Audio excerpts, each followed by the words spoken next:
Et ils feront pour moi un sanctuaire et j'habiterai au milieu d'eux. Exode 25:8.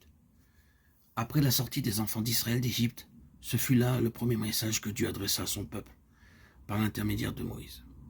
Dieu dit, ils me feront un sanctuaire et j'habiterai au milieu d'eux. Là, je pourrai les aimer et être librement aimé à tout jamais par eux. Dieu a accompli beaucoup de miracles et il a manifesté toute sa puissance en faveur des Israélites en Égypte. Mais il ne vivait pas au milieu d'eux. Il leur demandait à présent d'apporter tous les matériaux en vue de lui construire une maison afin de vivre au milieu d'eux. Ce que Moïse a construit au désert n'est qu'une ombre de ce que le Seigneur Jésus-Christ construit ici-bas. Une maison qui ne s'écoulera jamais. Hébreux 8:5. C'est dans ce but qu'il nous a sauvés. Tout chacun d'entre nous, aussi faible et insensé qu'il puisse être, a sa part dans l'édification de cette maison. Dieu a créé l'univers tout entier à partir du néant. Il a prononcé une parole et tout est venu à l'existence. S'il avait désiré, il aurait pu employer les anges pour construire un sanctuaire céleste et éternel. Cependant, cet honneur n'a pas été accordé aux anges, mais à nous, êtres humains. Dieu dit à chacun d'entre nous, j'éprouve de la nostalgie, j'ai besoin de toi, je désire un foyer où je peux me révéler avec abondance de paix et de vérité. C'est un mystère. Dieu désire un foyer bâti avec notre collaboration, où il se sent à son aise et qui manifestera sa gloire et sa beauté.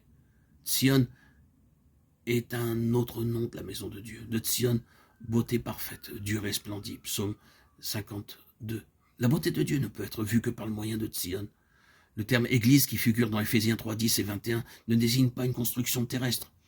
C'est l'habitation céleste et éternelle de Dieu, laquelle doit contenir la plénitude de Dieu et manifester sa sagesse infiniment variée aux principautés et aux puissances. Tous ces différents noms tels que sanctuaire, habitation de Dieu, maison de Dieu, Sion et l'église se rapportent à la même chose.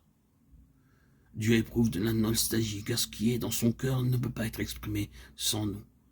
Exactement comme nous aimons retourner au foyer pour partager avec nos bien-aimés toutes nos pensées et tous nos fardeaux qui ne peuvent pas être exprimés à d'autres. Dieu aussi désire partager avec nous son amour et ses pensées. Il désire un foyer où il peut pleinement s'exprimer sans réserve. Il nous accorde le privilège et l'honneur de construire un tel foyer, où il puisse nous témoigner son amour et en même temps manifester sa gloire à travers nous. Chaque croyant, qu'il soit jeune ou âgé, riche ou pauvre, homme ou femme, lettré ou illettré, intelligent ou insensé, a une part dans la construction du sanctuaire céleste.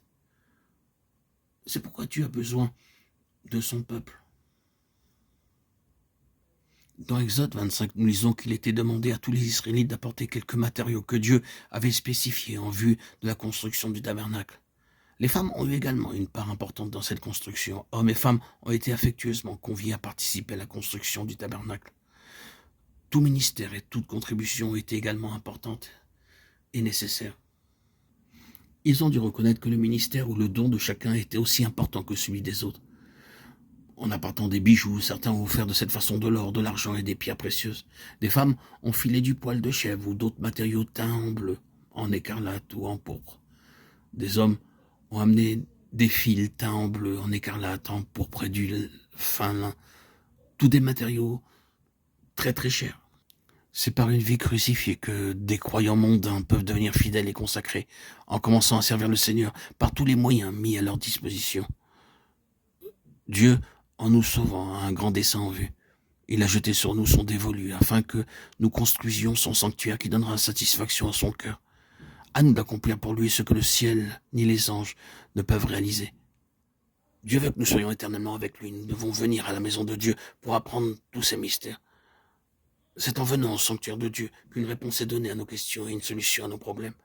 Nous devons faire un certain sacrifice et nous rendre à la maison de Dieu pour y prier, pour y partager la communion fraternelle.